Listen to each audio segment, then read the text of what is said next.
Hello, welcome back all of you. My name is Prachi Soni. I'm from Gandhi Senior Secondary Public School, Shikohabad. And today we are here again to study class 12th NCERT Geography, India, People and Economy.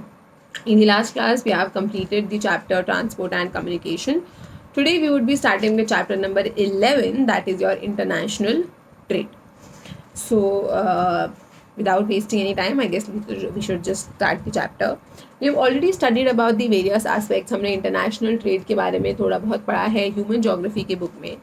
International trade is mutually beneficial as no country is self sufficient. एक जो international trade आपने globalisation के बारे में भी पढ़ा था हमने, किस तरीके से जब हम बाहर की कंट्रीज़ के साथ ट्रेड करते हैं तो ये एक म्यूचुअली बेनिफिशियल होता है. म्यूचुअली बेनिफिशियल का मतलब है कि ना कि सिर्फ आपकी कंट्री के लिए एडवांटेजेस होता है, बट आप जिस कंट्री के साथ ट्रेड कर रहे हो उसके लिए भी एडवांटेजेस होता है. तो it is a mutually beneficial, यानी कि आपको भी हेल्प करता है और दूसरी कंट्री को भी हेल्प करता है सेल्फ सफिशिएंट होने में, यानी कि आपको, ताकि आप जो भी चीज़ चाहते हो वो आप खुद से प्रोड्यूस कर सकते हो. इंडिया इंटरनेशनल ट्रेड के वजह से हमने इंडिया के इंटरनेशनल ट्रेड में एक सी चेंज, यानी कि काफ़ी बड़ा चेंज आया है बहुत रिसेंट समय में. चाहे हम उसकी वॉल्यूम की बात करें, यानी कि कितना हम ट्रेड कर रहे हैं, चाहे हम उसकी कॉम्पोजिशन, यानी कि किन किन चीज़ों का ट्रेड कर रहे हैं, एज वेल एज डायरेक्शन, यानी कि हम कहाँ कहाँ कितनी दूर कितने एरिया तक हम ट्रेड कर पा रहे हैं. ऑल्दो जो इंडिया का कंट्रीब्यूशन है वर्ल्ड ट्रेड में वो काफ़ी लो है, उसका टोटल वॉल्यूम काफ़ी कम है, येट वो काफ़ी इंपॉर्टेंट रोल प्ले करता है वर्ल्ड इकोनॉमी में. हमारा कंट्रीब्यूशन कम क्यों है? क्योंकि हमारी ऑलरेडी पॉपुलेशन इतनी ज़्यादा है कि हम जो भी अगर प्रोड्यूस कर रहे हैं तो वो हमारी पॉपुलेशन ही कंज्यूम कर लेती है, इसलिए हम बाहर ज़्यादा इंगेज नहीं हो पाते हैं. बट स्टिल वो कंट्रीज़ जहाँ पे मार्केट उनकी इतनी बड़ी नहीं है, दे नीड इंडियंस. तो इस वजह से इंडियंस का जो वर्ल्ड इकोनॉमी में इम्पैक्ट है, जो इन्फ्लुएंस है, it is still greater. Let us examine, हम एग्जामिन करेंगे किस तरीके से इंडिया का जो इंटरनेशनल ट्रेड था उसमें चेंजेस आए 1950-51 से, जब इंडिया का एक्सटर्नल ट्रेड कुछ 1214 करोड़ का था, विच रोज आज की डेट में वो 44,29,762 करोड़ हो गया है 2016 and 17. You can see there is a great great great leap. आप परसेंटेज चेंज कैलकुलेट कर सकते हो. There are numerous reasons for this sharp rise, बहुत मल्टीपल रीजन्स हैं इस इंक्रीज़ के. सच एज हमने मैन्युफैक्चरिंग सेक्टर हमारा काफ़ी डेवलप किया, हमने LPG रिफॉर्म्स लाए थे, हम लिबरलाइजेशन, ग्लोबलाइजेशन, प्राइवेटाइजेशन, जिसके बाद से हमने बाहर की कंट्रीज़ के साथ ट्रेड करना, एक्सचेंज करना, बाहर की कंट्रीज़ को अपने फैक्ट्रीज़, अपनी मशीनरी इंडिया में इस्टेब्लिश करने की opportunities the. And diversification of markets, और मार्केट्स को डाइवर्सिफाई किया हमने, सिर्फ लिमिटेड प्रोडक्ट्स नहीं और ज़्यादा जो भी चीज़ हो सकती थी उन सबको प्रोड्यूस करना शुरू किया, ताकि और ज़्यादा से ज़्यादा लोग पार्टिसिपेट कर सकें. The nature of India's foreign trade has change over the years. India का जो फॉरेन ट्रेड है वो पिछले कुछ समय में काफ़ी ज़्यादा चेंज हो गया है. दो there has been an increase in the total volume of import and export. पिछले कुछ समय में जो टोटल इम्पोर्ट है और जो टोटल एक्सपोर्ट है वो काफ़ी ज़्यादा बढ़ गया है. The value of import continue to be higher than that of export.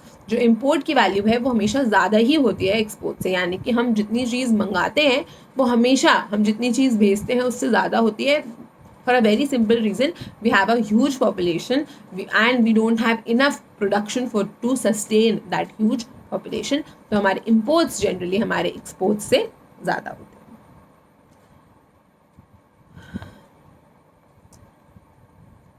Generally हमने जो चीज़ सबसे ज़्यादा हम एक्सपोर्ट करते हैं वो हम मैन्युफैक्चर्ड गुड्स एक्सपोर्ट करते हैं. आप देखो किस तरीके से जब हम कॉलोनियलाइज्ड थे, हम ब्रिटिशर्स के कंट्रोल में थे, तो सबसे ज़्यादा हम जो चीज़ एक्सपोर्ट करते थे वो रॉ मटेरियल्स थे. And now in 2017 the maximum things, the majority of things we are exporting are manufactured goods. ये जो टेबल आपको दिख रहा है इंडिया का फॉरेन ट्रेड का जो टेबल है, इसमें आप देख सकते हो बैलेंस ऑफ पेमेंट, जो ट्रेड बैलेंस आपको दिखाया जा रहा है, किस तरीके से जो हमारा ट्रेड बैलेंस है, यानी कि हमारे एक्सपोर्ट्स और हमारे इम्पोर्ट्स के बीच में जो गैप है वो पहले बढ़ रहा था 158, फिर हमें थोड़ा सा कम होता हुआ भी दिखा है.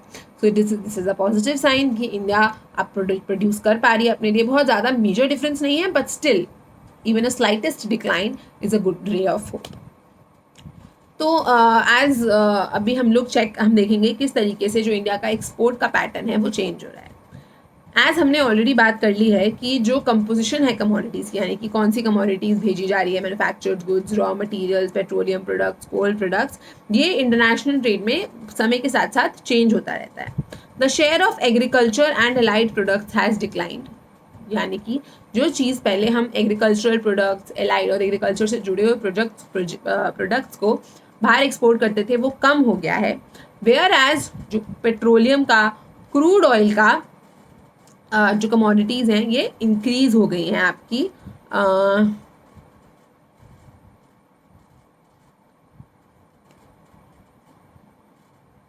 अदर कमोडिटीज़ डिक्रीज हुई हैं. So the shares of ore minerals and manufactured good have largely remained constant over the years from 2009 2010 to 2010 to 11 से आपका ये जो I guess they have written little उल्टा सीधा लिख दिया है, क्योंकि according to the table there are certain changes. जो शेयर ऑफ एग्रीकल्चर और एलाइड प्रोडक्ट्स है वो भी हमको बढ़ता हुआ दिखा है फ्रॉम 10 पॉइंट टू 12.3. उसके बाद उन्होंने जो क्रूड ऑयल और पेट्रोलियम प्रोडक्ट्स बोले हैं वो एक्चुअली हमको डिक्लाइन होते हुए दिख रहे हैं from 16.2 to 11.7 in 2016 and 17. And again हमारी जो अदर कमोडिटीज़ हैं वो 1.5 से हमारी 0.5 हो गई, तो और ज़्यादा कम हो गया है. मेजर इंक्रीज जो हमको दिखा है वो हमको मैन्युफैक्चर्ड गुड्स में दिखा है. The decline in traditional items is largely due to tough international competition.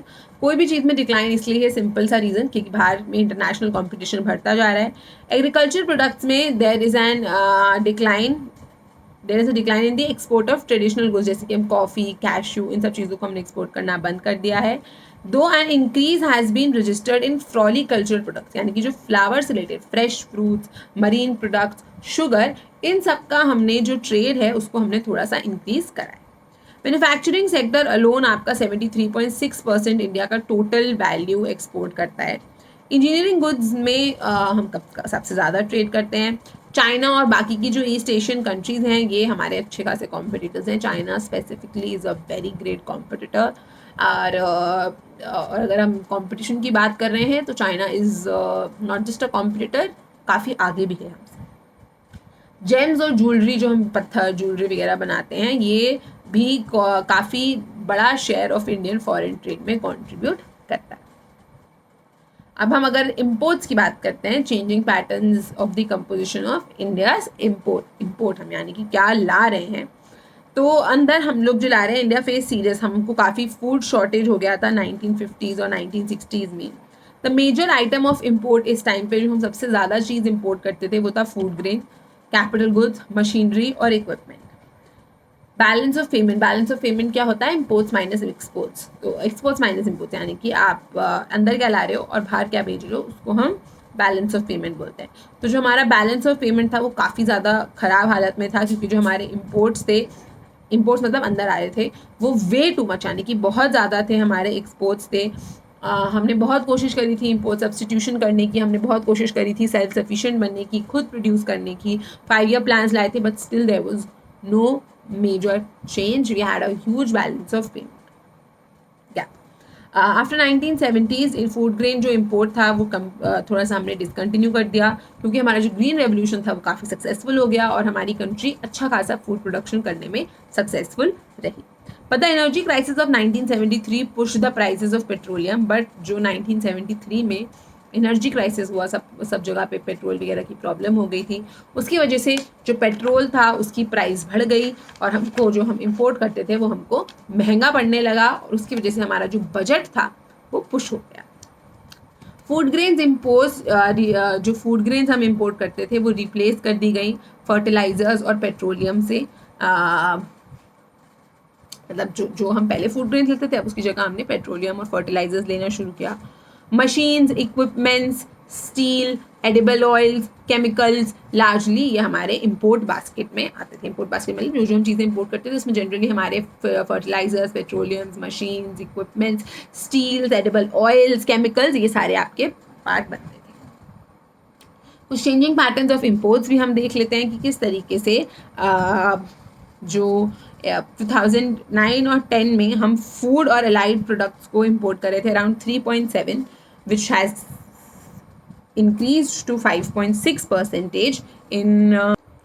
तो देर इज, हम ये इम्पोर्ट में भी देख सकते हैं फूड। और अब आप देखोगे मैम इसमें तो इंक्रीज हो रहा है, तो आपको you don't have to see this increase, भी इंक्रीज तो होएगा ही, बट आपको इन टर्म्स ऑफ पॉपुलेशन देखना है। यानी कि पहले हमारी पॉपुलेशन कम थी और तब भी हम 3.7 फूड ग्रेन्स परसेंटेज का फूड ग्रेन्स इम्पोर्ट कर रहे थे, अभी कम हो गया। सो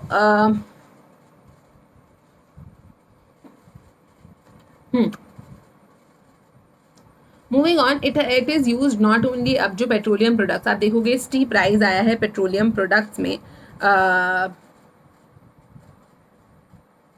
पेट्रोलियम प्रोडक्ट्स में it is use not only as a fuel, जो क्योंकि जो पेट्रोलियम प्रोडक्ट्स हैं वो सिर्फ not just for fuels, but आप उसको इंडस्ट्रीज में रॉ मटेरियल की तरह भी यूज़ करते हो। It indicates the tempo of rising industrialisation, और ये हमें बताता है कि कैसे इंडिया में जो इंडस्ट्रियलाइजेशन है वो धीरे धीरे करके बढ़ रहा था, इंडस्ट्रियलाइजेशन की ग्रोथ हो रही थी, लोगों का स्टैंडर्ड ऑफ लिविंग बेहतर हो रहा था।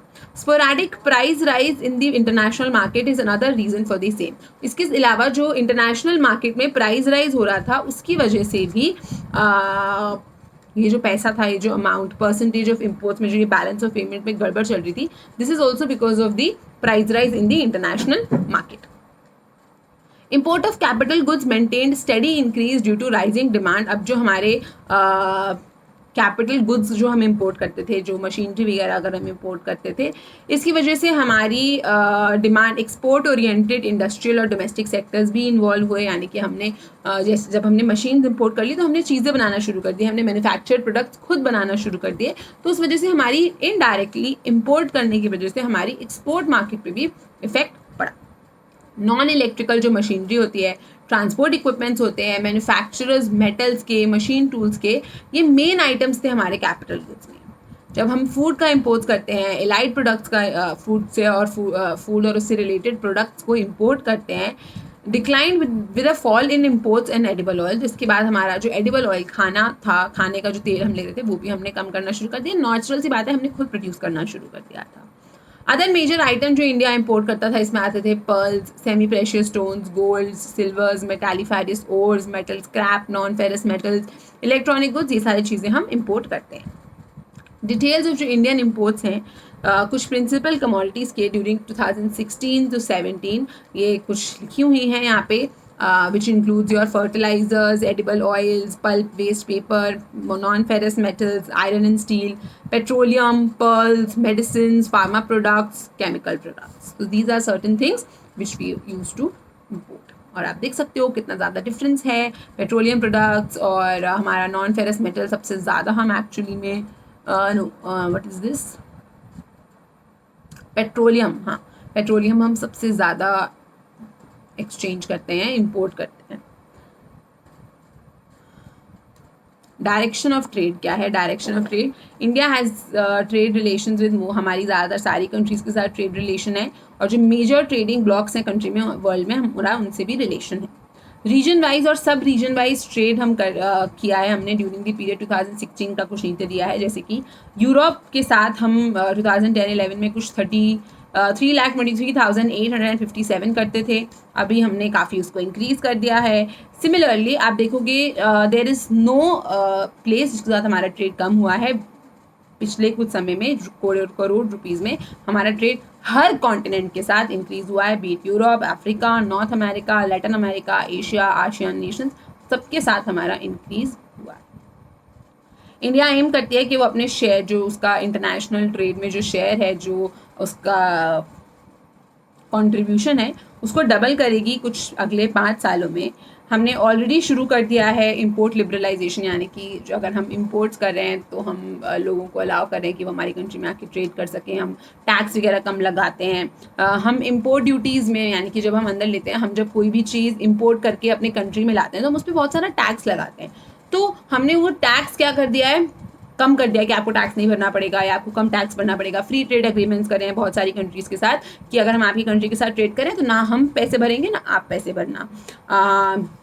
लाइसेंसिंग हटा दी है, और जो प्रोडक्ट पेटेंट, यानी कि पेटेंट राइट्स होते हैं कि अगर हमने कोई, इंडिया ने कोई रिसर्च करी और वो प्रोडक्ट बनाया तो हम पेटेंट लगा देते, कोई और कंट्री नहीं बना पाएगी, हमसे लेना पड़ेगा। बट ताकि हमारा जो इन्फ्लुएंस है, हमारा कंट्रोल, हमारा पावर पूरे इंटरनेशनली बढ़े, हमने ये जो पेटेंट्स वगैरह हैं इनको भी पहले से थोड़ा कम कर दिया है to increase our influence.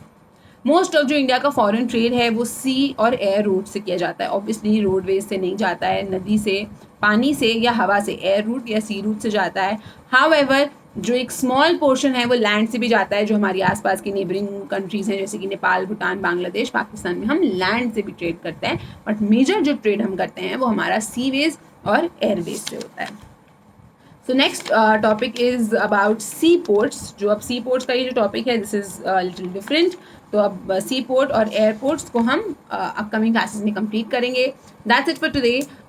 Thank you so much for coming and watching this video. If you like the session, please do hit the like button, leave your comments, compliments, suggestions, and goodbye and have a nice day.